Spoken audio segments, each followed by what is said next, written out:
Hello everyone. तो कैसे हैं आप सब? आइयो बढ़िया होंगे। तो आज हम देखेंगे सेक्शन 13 कंसेंट।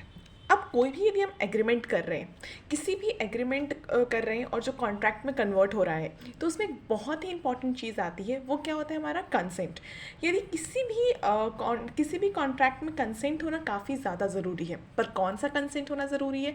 वो है फ्री कंसेंट।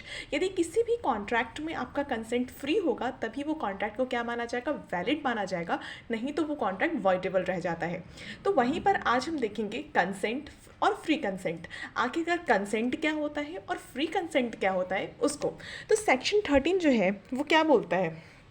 सेक्शन 13 कहता है कि 2 और more person are set to be consent when they agree upon the same things in a same sense. जब दो या दो से अधिक पर्सन, जब यहाँ पर दो या दो से अधिक पर्सन किसी एक सेम चीज़ पर अपना कंसेंट देते हैं, मर्ज़ी देते हैं कि ठीक है मैं आपके साथ ये कॉन्ट्रैक्ट करने में इंटर कर रहा हूँ, यानी क्या कर रहे हैं? वो कंसेंट दे रहे हैं कोई एक ऑब्जेक्ट पर। आ रही बात समझ में? जब दो या दो से अधिक पर्सन जो हैं वो सेम चीज़ पर अपना कंसेंट दे रहे हैं, कोई एक ही ऑब्जेक्ट है, दोनों की मर्ज़ी है।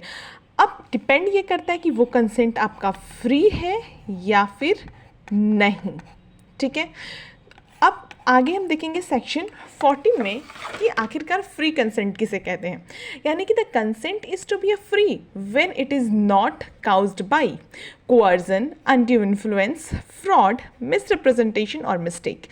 हर एक वो कंसेंट जो है वो फ्री है। हर एक कंसेंट फ्री माना जाएगा यदि ये 5 चीज़ें उसमें ना हो। किसी भी कॉन्ट्रैक्ट के अंदर जब कंसेंट दिया जाता है वो कंसेंट इन 5 चीज़ों के बियॉन्ड रहना चाहिए। यदि मान लेते हैं कोई पर्सन है कोअर्जन के थ्रू अपना कंसेंट दे रहा है, ठीक है। कोअर्जन क्या होता है? कि किसी को डरा धमका कर कंसेंट दिलवाना, मतलब किसी पर्सन को बहुत ज़्यादा डराया जा रहा है, धमकाया जा रहा है कि ठीक है तुम मेरे नाम इस प्रॉपर्टी को करो ही करो, अदरवाइज मैं तुम्हारे बच्चे को मार दूंगा। ठीक है, ऐसे किसी को डरा कर धमका कर किसी के साथ कॉन्ट्रैक्ट के अंदर इंटर करना, ये क्या हो जाएगा? कोअर्जन। तो वो कॉन्ट्रैक्ट जो हो जाएगा वो वॉइडेबल हो जाएगा। हम आगे बहुत ही अच्छे से समझेंगे, सबको अच्छे से समझेंगे ये 5 हैं क्या। ये coercion, undue influence, fraud, misrepresentations, mistakes, इन पाँचों को बहुत ही अच्छी तरीके से और डिटेल्स में हम समझेंगे, फिर हमें समझ आएगा। तो अभी हमें जो ओवरऑल समझना ये है कि आखिरकार फ्री कंसेंट, यदि फ्री कंसेंट नहीं हुआ किसी भी कॉन्ट्रैक्ट के अंदर तो वो कॉन्ट्रैक्ट वैलिड नहीं माना जाता है, वो कॉन्ट्रैक्ट ऑटोमेटिकली वॉइडेबल बन जाता है। और फ्री कंसेंट तभी होगा यदि वो 5 चीज़ें नहीं हैं।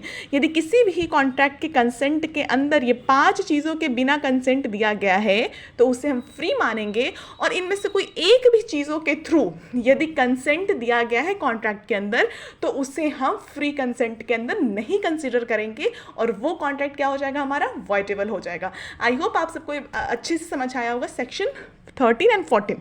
अब आगे के सेक्शंस में हम इन सब के डिटेल्स को पढ़ेंगे। Coercion, undue influence, fraud, misrepresentations, mistakes, इन सबको मैं बहुत ही डिटेल्स में समझाने वाली हूँ। So stay tune. Thank you.